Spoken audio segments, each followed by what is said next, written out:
ధైర్యంగా ఉండండి. తప్పు చేసిన వాడు ధైర్యంగా ఉన్నప్పుడు తప్పు చేయని మనం సంక్షేమం అభివృద్ధి చేసిన మనం ఎందుకు భయపడాలని కూడా ఈ సందర్భంగా తెలియజేసుకుంటున్నాం.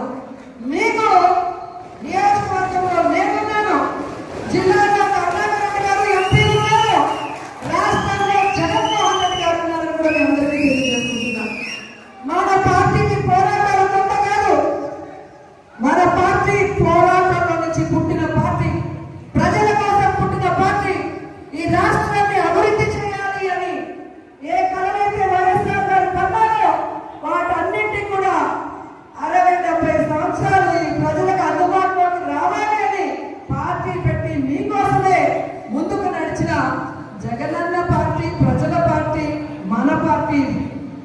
ఎందుకు నేను ఇంతగా చెప్తున్నానంటే ఈరోజు జగనన్న అనుకున్నవన్నీ సాధించాడు.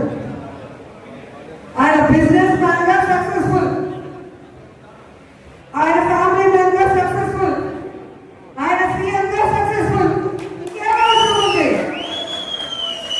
కానీ రాష్ట్రంలో కూటమి ప్రభుత్వం వచ్చిన తర్వాత వాళ్ళు చేస్తున్న అరాచకాలు, విధ్వంసాలు చూసి మనని నమ్మిన కార్యకర్తల్ని మనం కాపాడుకోవాలి, మన కోట్లేసిన ప్రజలకు మనం అండగా నిలబడాలన్న చిత్తశుద్ధితో ఆ రోజు నుంచి ఈ రోజు వరకు పని చేసుకుంటూనే వెళ్తున్నారు.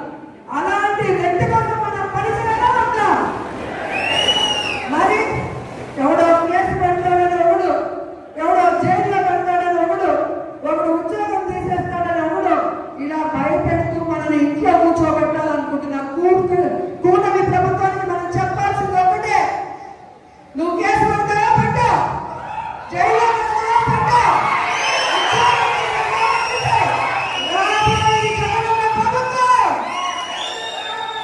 కేసులు పెట్టిన వాళ్ళకి, విధ్వంసాలు సృష్టించిన వాళ్ళకి వడ్డీతో సహా ఇచ్చేస్తాం. ఉద్యోగాలు పోయిన వాళ్ళందరినీ కూడా గుడ్ బుక్ లో పేరు వేసి వాళ్ళకు ఉద్యోగాలు వస్తాయి.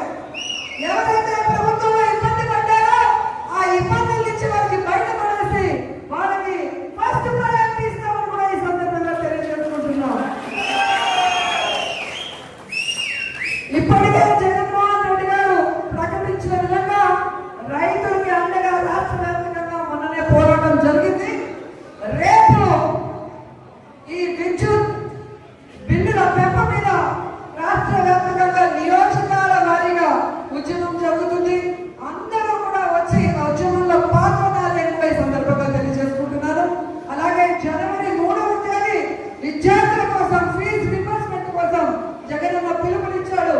అందులో కూడా మనం అందరం పాల్గొనాలి, ఈ ప్రభుత్వానికి బుద్ధి చెప్పాలని కూడా ఈ సందర్భంగా తెలియజేసుకుంటున్నాను.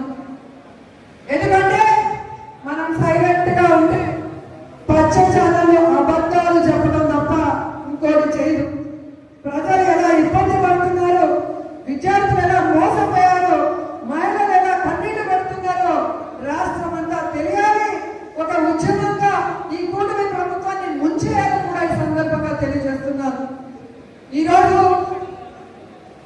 ఇంత వర్షంలో కూడా పార్టీ సర్వసభ సమావేశం అనగానే ఈరోజు ఒక్కొక్కరు జగనన్నకి మేమున్నామంటూ బయటకు వచ్చినందుకు మీ అందరికీ పాదాభివందనాలు తెలియజేసుకుంటూ ఈ కార్యక్రమాన్ని ఇక మన ఎంపీ గురుమూర్తి గారు మాట్లాడాలని ఆయనకి హ్యాండ్ ఓవర్ చేస్తున్నాను. Thank you so much.